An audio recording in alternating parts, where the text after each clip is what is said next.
Okay, so this is Superpowers, McFarlane Superpowers Wave 8. Decided to finally pick up a batch today at a local store. And there are some nice hits to this one and some nice misses to this one. So we'll go through each of those sort of figure by figure and highlight what some of the pluses and minuses were this wave. So let's start with Dark Knight Returns Batman. So one of the biggest disappointments here is this could have been a very nice kit bash if you used the arms and the head from the Batman from, or the Dark Knight Detective Batman that came, rescaled correctly later on. If we had used those on this body, on the body and on the torso and legs and the belt, using those would have been a better fit as sort of a Dark Knight Returns Batman. And again, you're kind of looking at a Dark Knight Returns Batman from really the first issue of Dark Knight Returns, which didn't have the huge black bat. It had just the standard yellow and black bat symbol.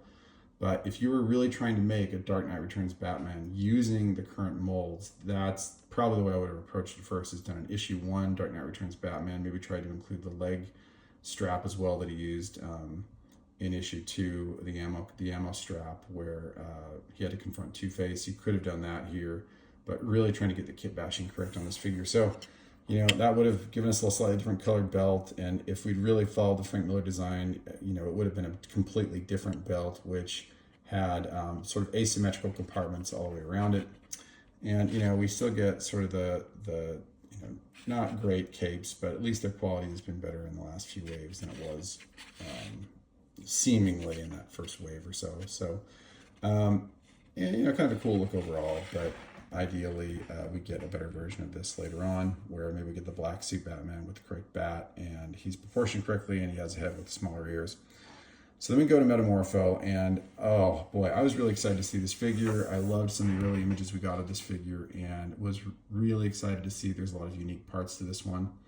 But boy, was I disappointed to see how big this figure was. Just an error in scaling in some capacity. Either they did it in design or just an error from the shop, and we're starting to see that. I'm guessing this is not a line, that doesn't have a ton of resources to it. I'm really grateful they did put out this line, but there are some quality control issues that are still kind of hampering the line a little bit. And it's a missed opportunity when you have a figure like Metamorpho. He's supposed to stand about 6'2". So Guy Gardner, for perspective, is supposed to be about 6 feet tall. If you convert these, then you should have a Rex Mason that is just a little bit taller than Guy Gardner. And Guy Gardner is correctly scaled, as we'll talk about in a minute. But that was a disappointment to see this figure just so inaccurately scaled. But cool visually, great face and head.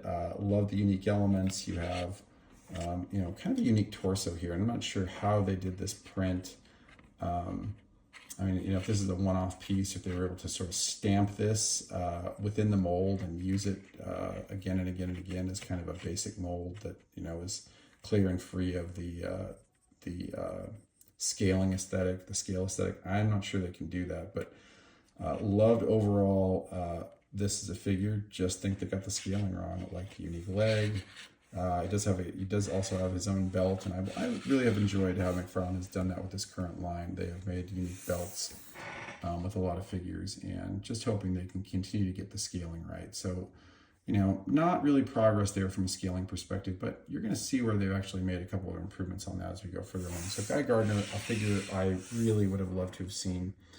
I really wanted to see a Frank Miller Dark Knight Returns Batman all the way back in 1986. The other one, after reading Legends 2 back in the day, that I really wanted to see was a Guy Gardner action figure. And I started to really, love to hate and, see Guy Gardner in every issue of JLI and all of his antics. And this turned out to be a pretty good figure overall.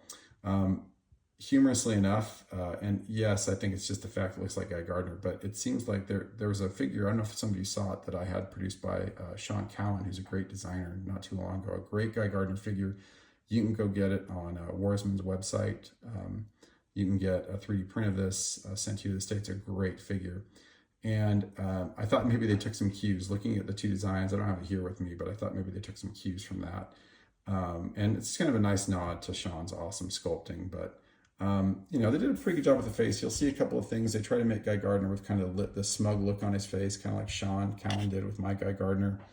Has the lifted eyebrow. Now, I have noticed here that the eyes are not super symmetrical, meaning this left eye is up way higher than the right eye. You can kind of see it if I just tilt it a little bit. So a little bit of an error there in terms of paint application, but not that big of a deal.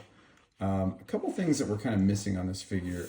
Well, first, let's actually talk about the height. So the height is really, really spot on. I'm going to compare this with an RB Customs version of Guy Gardner, and this is kind of my standard Guy Gardner that was made by Ron Bella, and love sort of this look right here where they both stand equal height.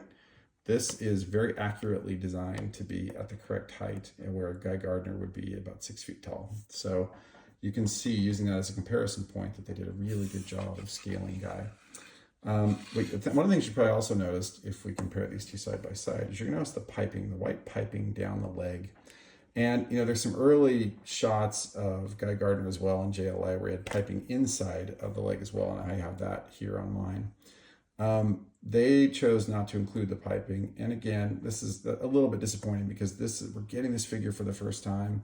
At least we could get that awesome piping that goes along with it on the outside leg to really accurately depict the figure. And I get that it's only a $10 figure, but those are little details that we could probably spend just a little bit more time on and get it right. As a customizer, I can fix that pretty quickly, but that might be disappointing for some of us who don't spend a lot of time customizing our figures. So the other thing that I thought was a bit of a miss, and I keep my figures on these posts, but look at the feet. So, one of the things that I always thought, especially as a kid, if I ever got a Guy Gardner, one of the things that really stuck out to me were his moon boots. And by the way, you'll see my RB Customs version. You have the RB Customs stamp on the bottom of it, as long with, I think that's the number that have been made, number of customs that RB Custom has made overall. It's number 40 in their line. But you can see the hint of the moon boot there. You can see the tread. And we did not get tread with Guy. And that's one thing. It's like, we just need to take a little bit longer in the sculpting process, and maybe time and money don't allow for that. But that's just one of those critical details of the character to get right. I mean, yes, we got the awesome moon boots. It's awesome to see them produced in superpowers form. But yeah, let's get the tread on the bottom as well, because that's one thing that was really unique and stood out about the character. Nice, unique belt for Guy. I kind of thought that what they would do is they would take sort of a version of the one used on the Panic in the Sky Brainiac figure and redo it, and this to me looks like a completely separate belt. So good job here. I almost said Hasbro. Good job here, McFarlane. If I said Hasbro earlier, I apologize. I'm McFarlane, by the way.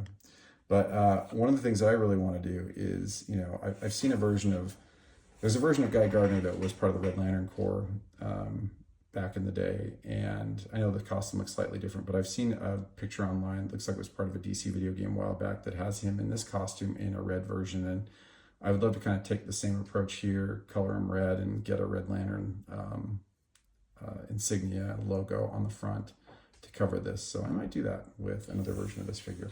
But love the fact that we finally were able to get this, really critical JL line. Remember, we can recreate our Guy Gardner punch in the face scene with this. Black Manta here is a repaint, and I do like the first version of this that we got because it harkened back to the Super Friends with its paint job.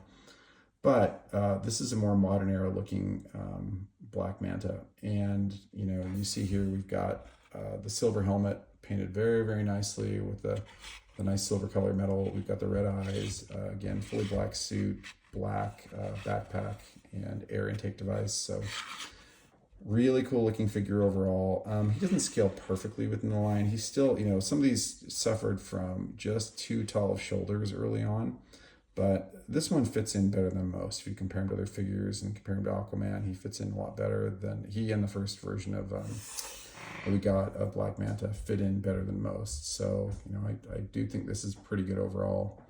And do think that's a good use. I know a lot of people have been trying to get their hands on a Black Manta, and hopefully this satisfies or helps some people that just could not get that version. Hopefully they'll still be able to get the version that they wanted from the first couple of waves, but this is a cool addition, and was excited to see it here. So another JLI member I was very excited to see was Booster Gold, and there's a lot that I really like about this booster. I love just the basic color choices here, the yellow and blue.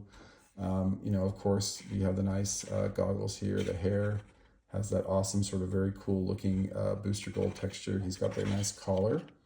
And, this is a very well done, well sculpted overall figure. He does have, I believe, a Legion flight ring, if you can see it. He has his blasters, force field projectors, And except it looks like maybe, you know what I just noticed? I think that's supposed to be painted. I just barely noticed as I got these today, and I did not notice that I might be missing a paint element right there on my Booster Gold.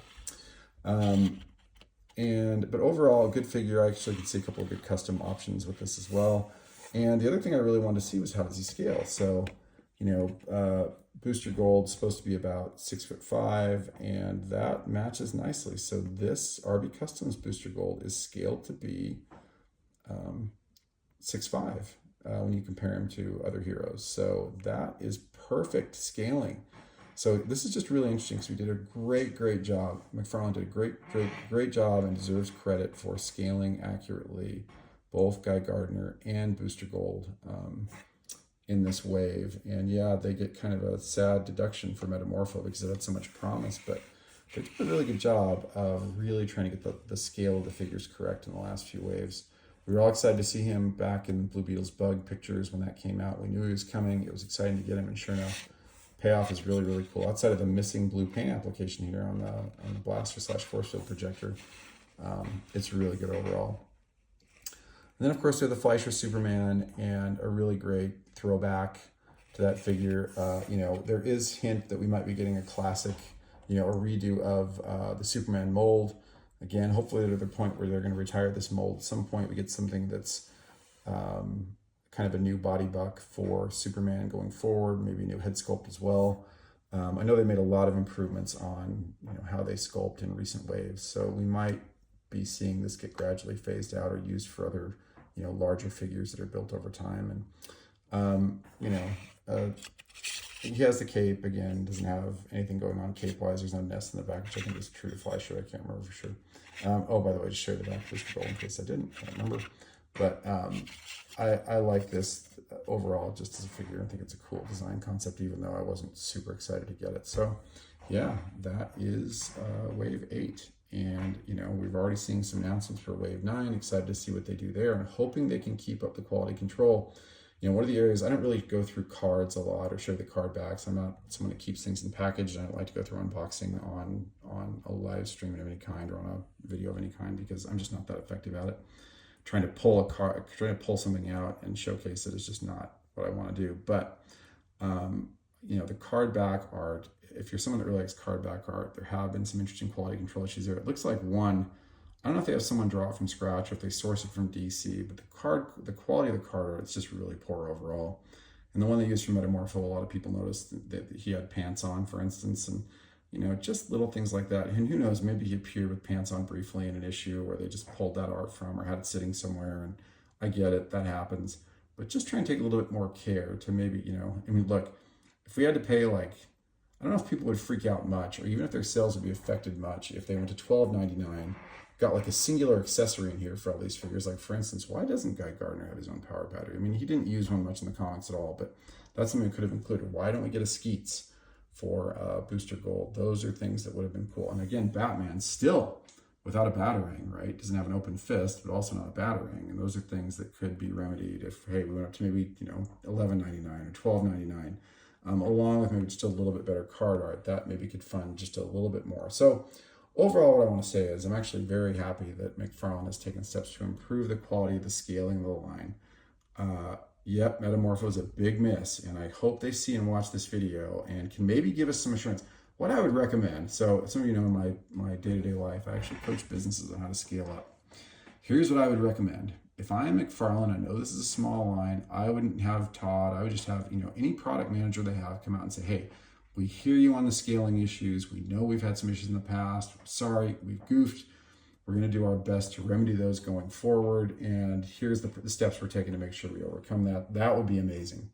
You know, give the community some response and understanding that you're really trying to work through some of the scaling issues that have concerned a lot of people early on. That's not just like a one-off, that you're getting it right occasionally. And to be fair, I am seeing evidence that we're getting it right more and more consistent. Like I said, Booster Gold, almost dead on. Gardner, almost dead on. And they're both really exciting additions to the line. So some good things in this wave. Again, a little bit of a mixed bag. And I'll say, you know, 2 steps forward, 1 step back. We got better. So thanks, McFarlane. Please, everyone, leave your comments below and subscribe to the channel. Thanks. Bye.